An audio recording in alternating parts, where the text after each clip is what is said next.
Welcome back to the Let's Make Food from Food Kitchen. Today we're making buttermilk ranch dressing.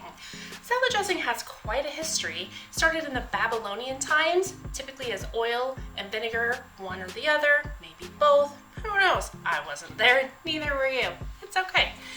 So then people started adding things like spices and lemon. And then fast forward to about the late 1940s. There was a plumber, he lived in Alaska. He decided to move to California and become a rancher. Then he developed a salad dressing called ranch, and it was made from buttermilk from his farm. That buttermilk ranch recipe was later sold to corporate America, and it is still sold today on the grocery store shelves. I'm gonna make my version of it without all the added ingredients, without things like soybean oil, which is one of the things that they use to make your ranch dressing today. There's sugars added to it, all the things that we don't need. So the first thing that we're gonna do is we're gonna mix in all the wet ingredients, our sour cream. And this is store-bought sour cream. I have not yet made sour cream. It is in my near future plans. So what I did is I went and looked at all the ingredients that are listed in sour creams and found the one that had the least amount. So that's what I've done. And then that is my buttermilk substitute that I've made, and you can find the link to that recipe below. Freshly squeezed lemon juice. And this is my homemade mayonnaise.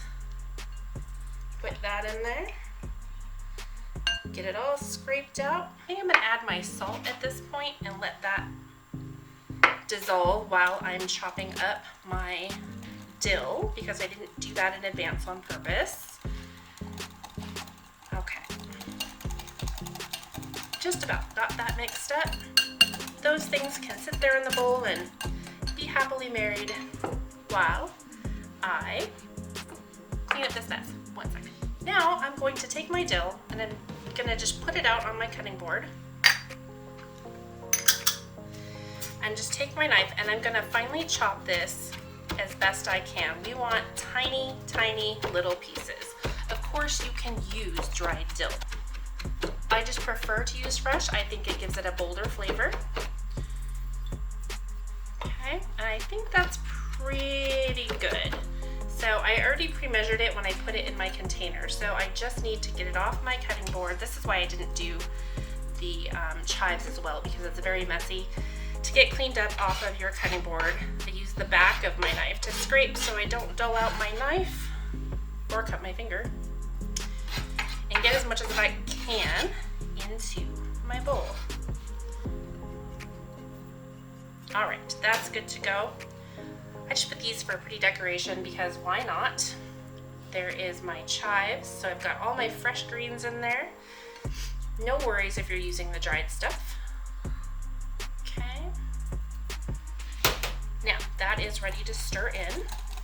And as you can see, it's very nice and colorful and creamy. All right, we'll let those sit for a minute. So I'm gonna take my bench knife.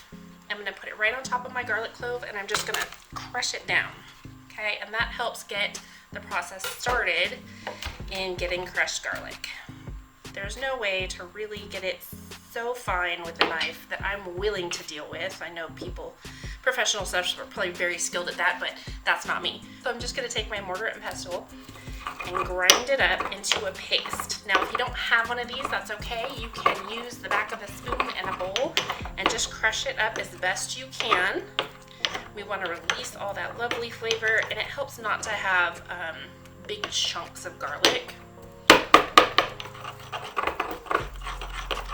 Okay, I think we're good. I'm gonna take my spatula again and get all the little bits scraped off of there. And again, you can use granulated garlic if you'd like. You just need to give it time to dissolve in your dressing before you eat away. And I think that really, if you let your dressing sit up for about a half an hour or so before you use it, that's probably best in terms of letting all your flavors come together and make a nice end result taste. So I'm trying to get this last little bit. I don't want to waste any garlic. There we go. I'm good there. All right, lastly, I'm just gonna take all those final ingredients and well mix them It's going to be creamy, it's going to be delicious. So this is what I'm happy with. If you like your dressing to be thicker, use a little more sour cream. If you like it to be thinner, use a little more buttermilk. I'm gonna go ahead and give it a taste and see if I like the flavor where I'm at. That is delicious. So the last thing I'm gonna do is I've got a container for my final product. I am going to just pour it in there, and I'm gonna scrape as much as I can out of the bowl so I get as much of that deliciousness out of there as I can. And when I'm done with that, I'm gonna stick a lid on it and I'm gonna put it in the fridge for about a half an hour before I use it. This will store in the fridge 5 to 7 days. If it's been longer than that, maybe give it a try, but I wouldn't eat it if it has soured.